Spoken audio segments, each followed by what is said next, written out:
मैं आपसे कहता हूं दोस्तों, अगर आप प्रभु यीशु को उद्धारकर्ता के रूप में नहीं जानते हैं तो आप जीवन में बहुत कुछ खो रहे हैं, जीवन का सार खो रहे हैं। क्योंकि यीशु धर्म के लिए नहीं आया है, यीशु धर्म शुरू करने के लिए नहीं आया है। यीशु लोगों के मनों को बदलने के लिए आया है और उन्हें पूरा भरपूरी का जीवन देना चाहता।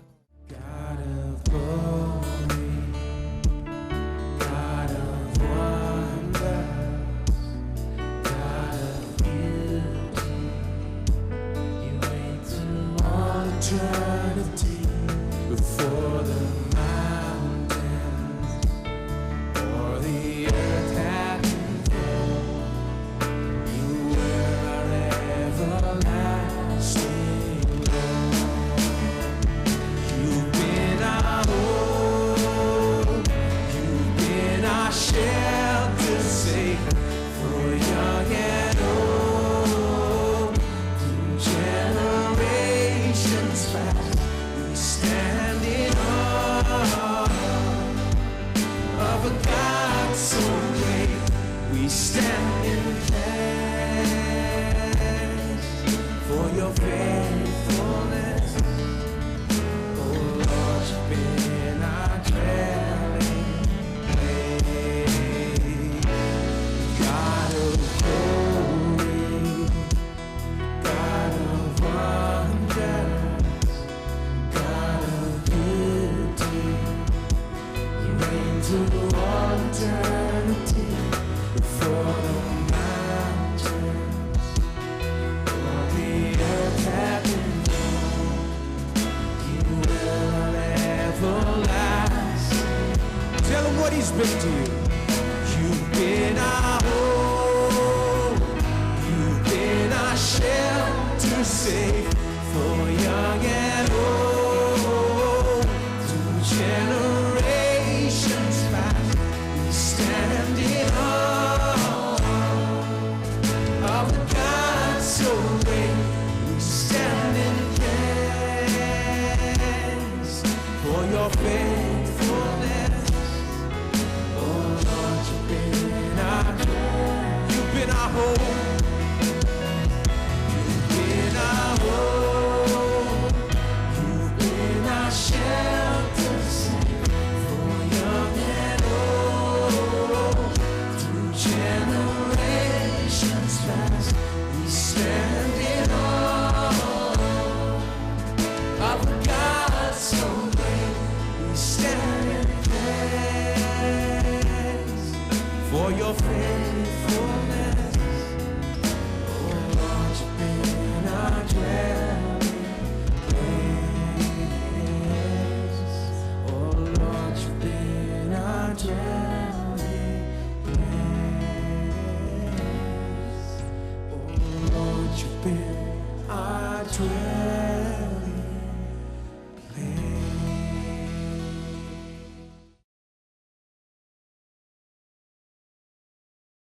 मरकुस अध्याय 11 वचन 22, 23 और 24।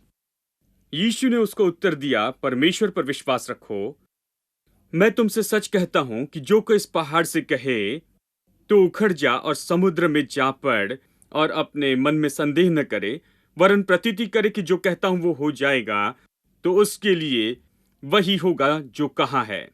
इसलिए मैं तुमसे कहता हूं कि जो कुछ तुम प्रार्थना करके मांगो तो प्रतीति करो कि तुम्हें मिल गया और तुम्हारे लिए हो जाएगा।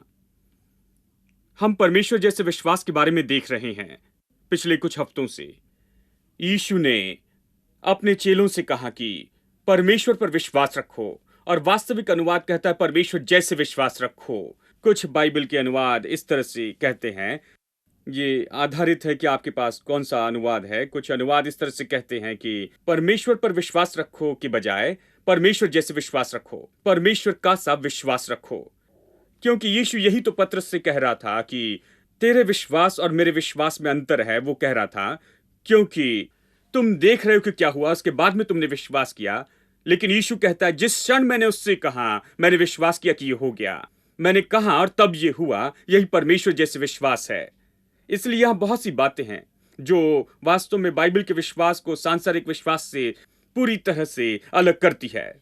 और हम इस बात को देखते आ रहे हैं कि क्या विशेषताएं हैं।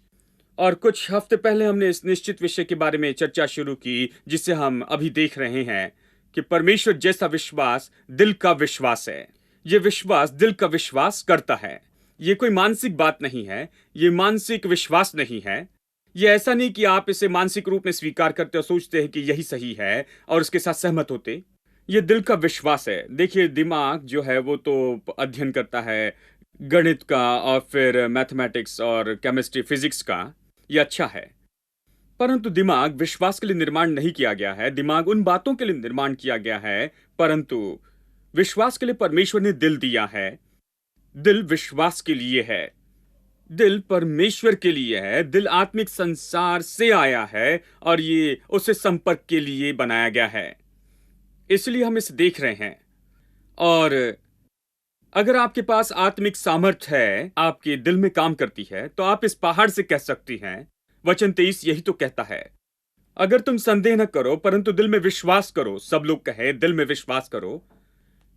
दिल में विश्वास करे, अपने मन में संदेह न करे, विश्वास करे। अब दिल में संदेह न करे लेकिन विश्वास करे। स्पष्ट रूप में दिल में संदेह न करे पर विश्वास करे।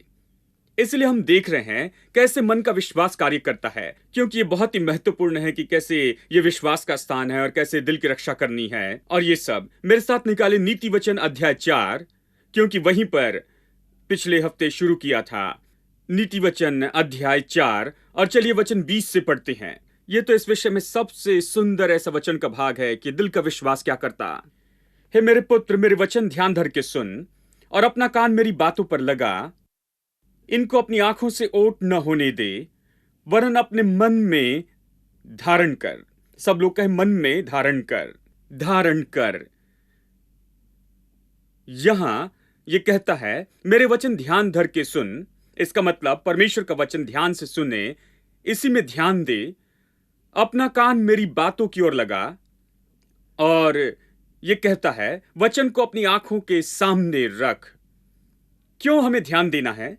क्यों अपने कान लगाने हैं? क्यों अपनी आंखों से उसे ओट नहीं होने देना है? क्योंकि जो वचन हम यहां पर सुनते हैं, वो वचन जिस पर आप ध्यान देते जाते हैं, वचन जिसे अपनी आंखों के सामने रखते हैं, दिल में वो उतरेगा। और यही तो वो क्रिया है जो इसे लगती है। हम ध्यान देते हैं, आप अपने कान उसकी ओर लगाते हैं, आंखों को सामने रखते, ताकि आपके हृदय में ये उतरते चली जाए। एक बार जब ये आपके हृदय में उतर जाए तो आप क्या करते? आप इसे अपने हृदय में धारण करते हैं। आप सच में इसे रखते हैं। रखना मतलब रक्षा करना। इसे पा लेते, रख देते, निश्चित करते कि ये लूटा न जाए। दूसरी जगह पर यीशु ने कहा शैतान आता है तुरंत ही ताकि जो बोया हुआ वचन है उसे छीन ले। रक्षा करना, यह उसके विषय में कह रहा है कैसे वचन आपके भीतर उतर जाता है, निश्चित करते कि और कुछ भीतर न जाए जो वचन के विरुद्ध में है, और कुछ अन्य भीतर न जाए कि वचन को छीन ले। इसलिए रखने का मतलब है सुरक्षा करना, हृदय में धारण कर लेना। एक वचन हृदय में पहुंचता है और हृदय को भरता है, तब वो परिणाम होगा। वचन 22 को देखिए, क्योंकि वे जीवन है। वे वचन के बारे में कहता है, वचन जीवन है। सब लोग कहे परमेश्वर का वचन जीवन है। ये सच में जीवन है। वचन जीवन है। आप जो वचन सुन रहे हैं ये जीवन है। ये सुनने वालों में जीवन देता है। ये उनके जीवित रहने का कारण है जिन्हें ये प्राप्त होते हैं, और ये उनके सारे शरीर के चंगे रहने का कारण है। किसके लिए शरीर के चंगे रहने का कारण है? किसके लिए ये जीवन है? ये उन लोगों के लिए जो वचन को ध्यान से सुनते हैं, इस पर कान लगाते हैं, अपने आंखों के सामने से रखते हैं और इसे मन में धारण करते हैं। उनके लिए ये जीवन है और उनके सारे शरीर के लिए चंगे रहने का कारण है। दूसरे शब्दों में यह कहता है अगर हम परमेश्वर का वचन अपने दिल में धारण करते हैं तब इसका परिणाम बाहरी जीवन पर देख सकते हैं। भीतरी मनुष्यत्व अगर दिल में इसे प्राप्त कर लेते हैं तो बाहर में परिणाम देखेंगे। हम दिल के बारे में कह रहे हैं। दिल क्या है? यह भीतरी मनुष्यत्व है।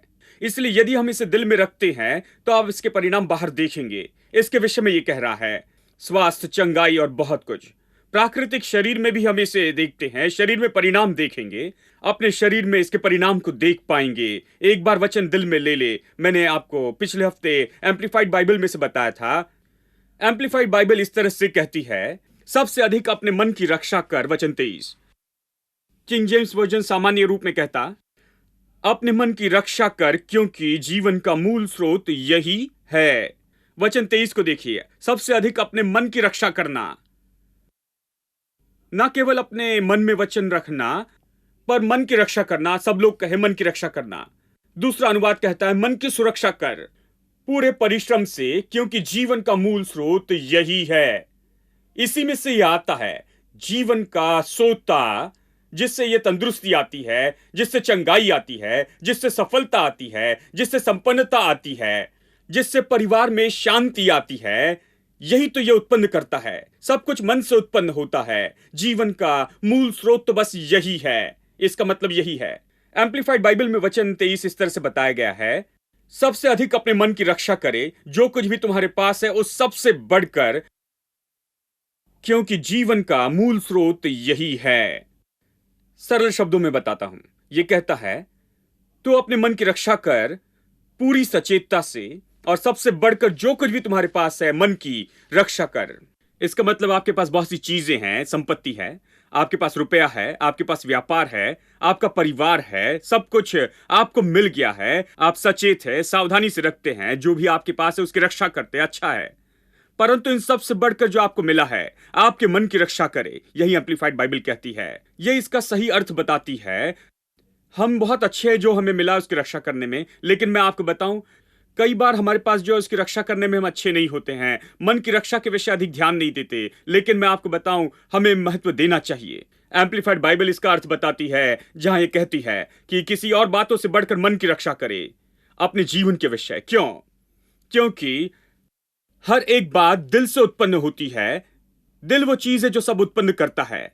इसलिए पैसे की रक्षा करने के बजाय आप मन की रक्षा करें। दिल ही वो चीज है जो पैसा उत्पन्न करता है। संपत्ति की रक्षा करने से उपयोग नहीं, क्योंकि मन संपत्ति उत्पन्न करता है। परिवार की रक्षा करने का कोई उपयोग नहीं, क्योंकि मन ही खुशी परिवार को लेकर आता है।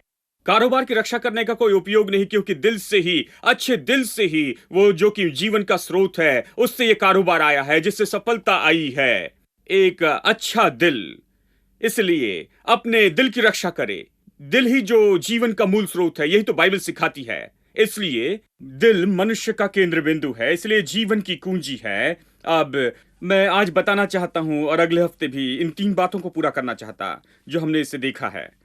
पहली बात, दिल का महत्व, दिल की योग्यता हमारे अस्तित्व के लिए, या दिल का महत्व, और कैसे ये बहुत ही महत्वपूर्ण और मुख्य भूमिका हमारे जीवन में निभाता है, उसका निरीक्षण करें और देखें कि क्या गलत है और क्या सब कुछ सही है क्या। तीसरी बात मैं बताना चाहता हूं कि इसे कैसे सही करें, और ये 3 बातों को हम देखेंगे आज और अगले हफ्ते में।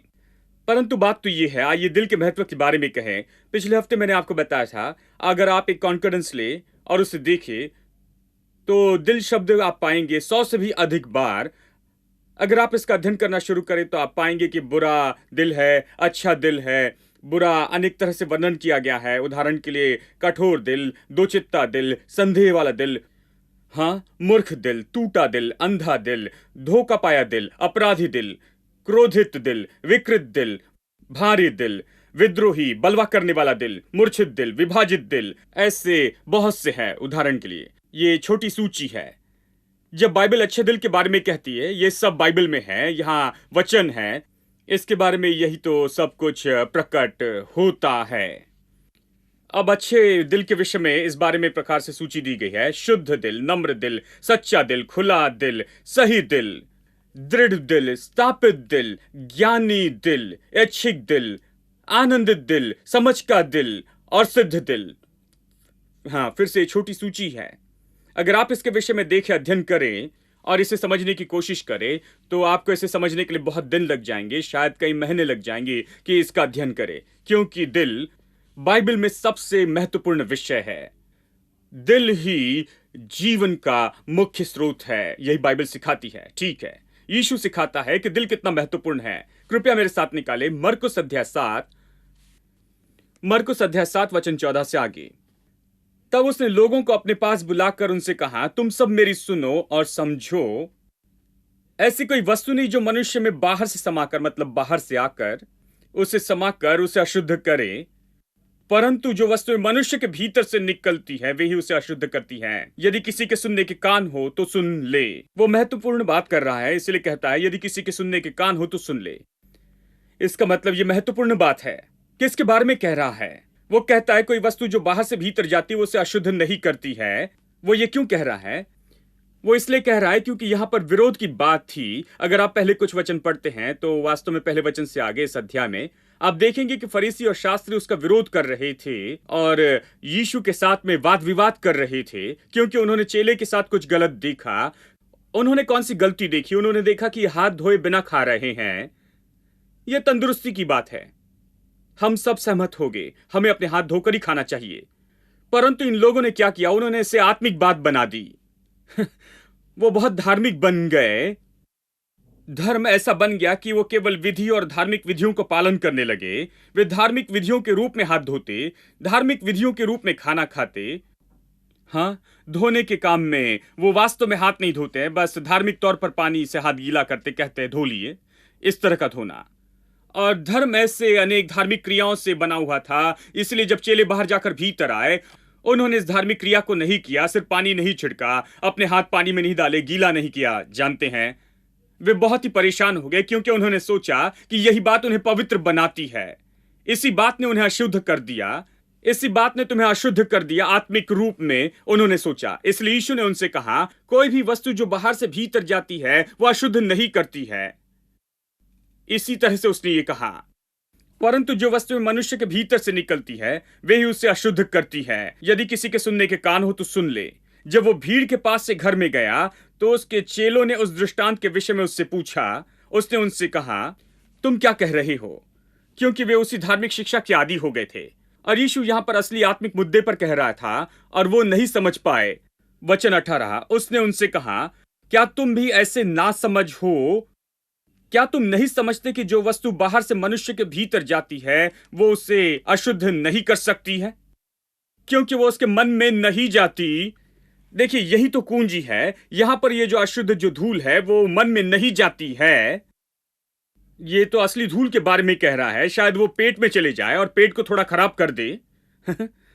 आखिरकार वो बाहर आ जाती है। बहुत से शब्दों में कहता है वो उसके मन में नहीं परंतु पेट में जाती है और संडास से निकल जाती है।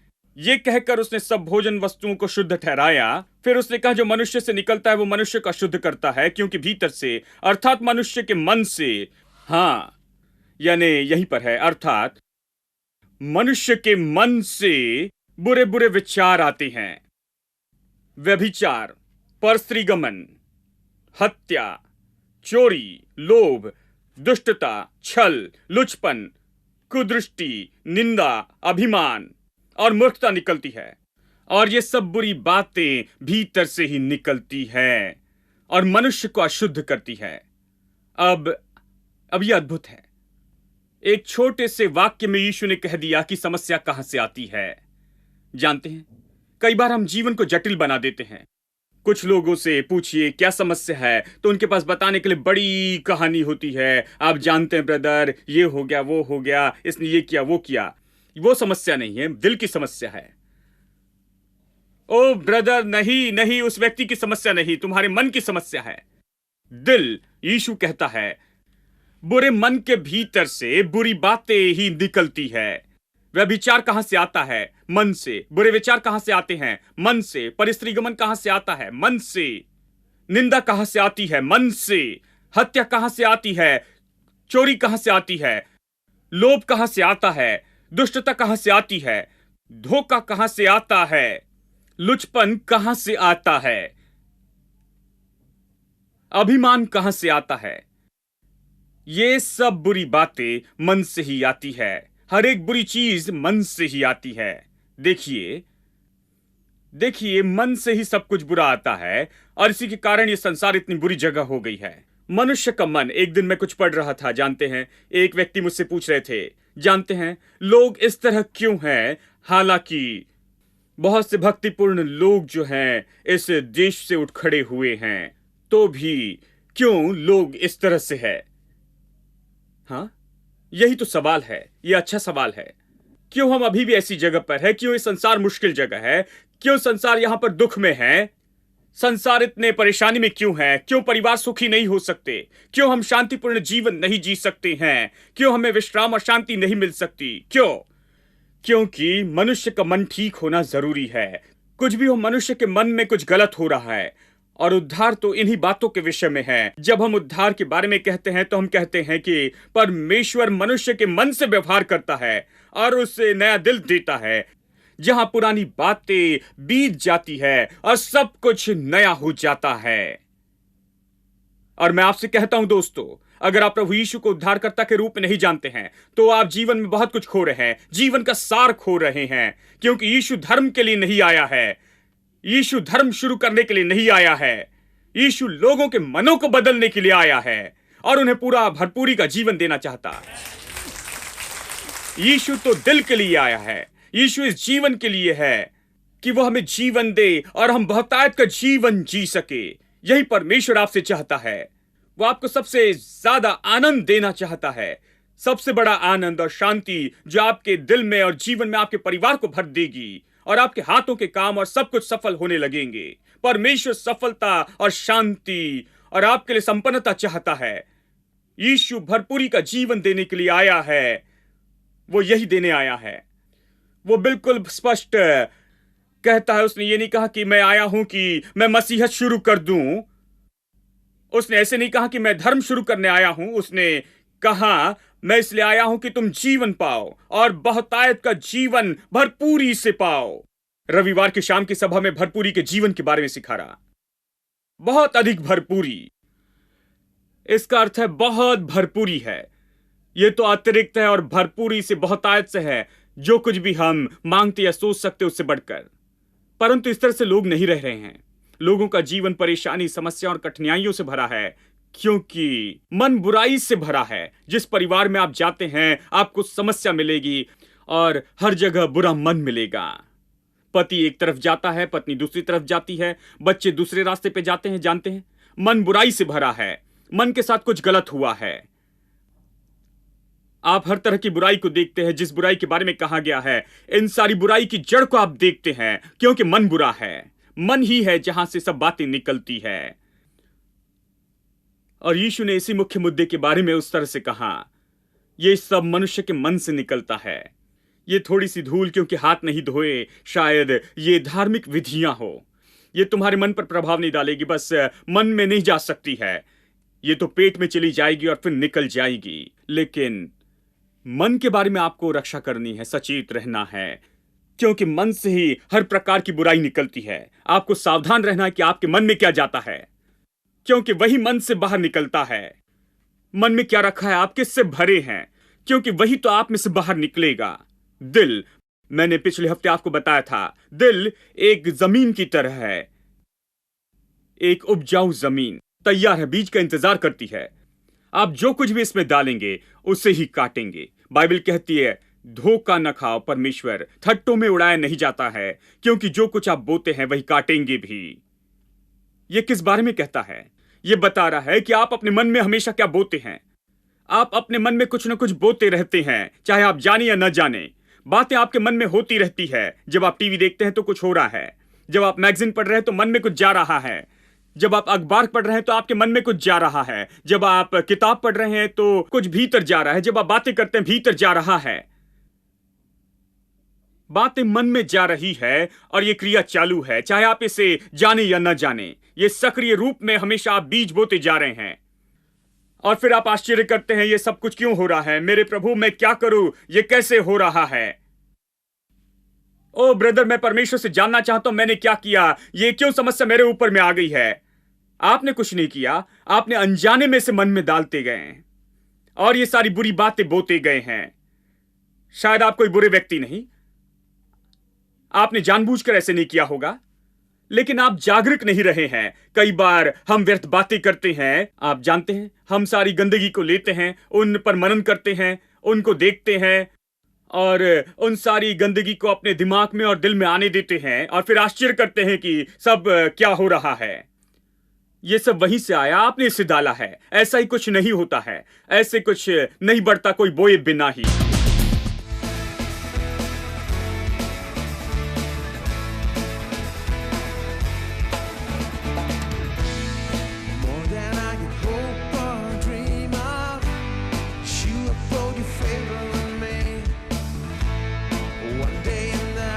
house of God is better than 1,000 days in the world. So blessed, I can't contain it. So much, I gotta give it away. Your love taught me to live now. You are more than enough for me.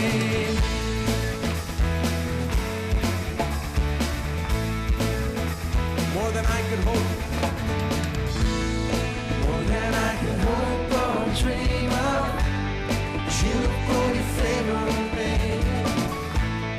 One day in the house of God is better than 1,000 days in the world.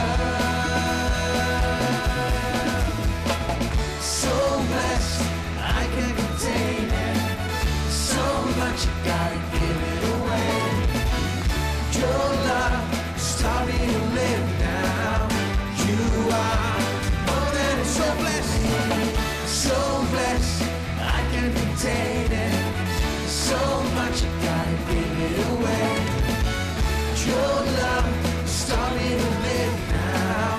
You are more than enough for me.